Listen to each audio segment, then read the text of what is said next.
নমস্কাৰ DME non technical result নিশ্চয় আপোনালোকে পাইছে যিসকলৰ ভাল হৈছে তেওঁলোকে নেক্সট ষ্টেপৰ কাৰণে ভালদৰে প্ৰিপাৰেচন কৰক আমি অলপমান সহায় কৰিম যিমান পাৰো আৰু যিসকলৰ হোৱা নাই অলপ কম মাৰ্কছৰ কাৰণে ৰৈ গৈছে চিন্তা কৰিব নালাগে আপকামিং এক্সামবোৰৰ কাৰণে ভালদৰে প্ৰিপেয়াৰ কৰক নিজৰ কামৰ লগতে প্ৰিপাৰেচন কৰি যাওক আৰু যিসকলে ৰিজাল্ট এতিয়ালৈকে চাব পৰা নাই তেওঁলোকৰ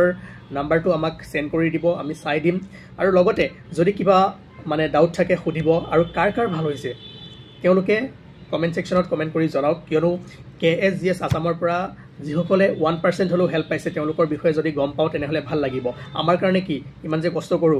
কাৰোবাৰ ৰিজাল্ট ভাল হলে সেইটো আমাৰ কাৰণে খুব ঠিক আছে গতিকে সকলোৱে জনাওক যিসকলৰ ভাল হৈছে আপকামিং যিবোৰ ৰাউন্ড আছে ভালদৰে প্ৰিপেয়াৰ কৰক আৰু লগতে ইয়াতে যি ডকুমেন্টছ বিচাৰিছে সকলোবোৰ আপোনালোকে কি কৰক যোগাৰ কৰক যেহেতু আপোনালোকৰ হাতত বেছি দিন নাই বেছি সময় নাই কাৰোবাৰ হাতত কাষ্ট সাৰ্টিফিকেট নাথাকিব পাৰে কাৰোবাৰ হাতত যিসমূহ বিচাৰিছে সেই পাছ সাৰ্টিফিকেট নাথাকিব বিচাৰে সেইবোৰ আপোনালোকে কলেজত যাওক বা যিবোৰ ডিপাৰ্টমেন্ট আছে সেইবোৰত গৈ সোনকালে যোগাৰ কৰক আদাৰৱাইজ কি হ'ব এক্সামৰ ওচৰত খেলিমেলি লাগিব আৰু ডকুমেন্টছ নাথাকিলে এটা ডাঙৰ প্ৰবলেম হৈ যাব পাৰে ঠিক আছে আৰু আপোনালোকে নিশ্চয় কি লাগে কি নালাগে সকলোবোৰ গম পাইছে আৰু ৰিজাল্ট যদি কিবা আপোনালোকৰ আশা আছে জনাব আৰু কাট অফ কিমান গৈছে কাৰ কিমানত ক্লিয়াৰ হৈছে এই সকলোবোৰ জনালে আমাৰ কাৰণে ভাল হ'ব থ্যাংক ইউ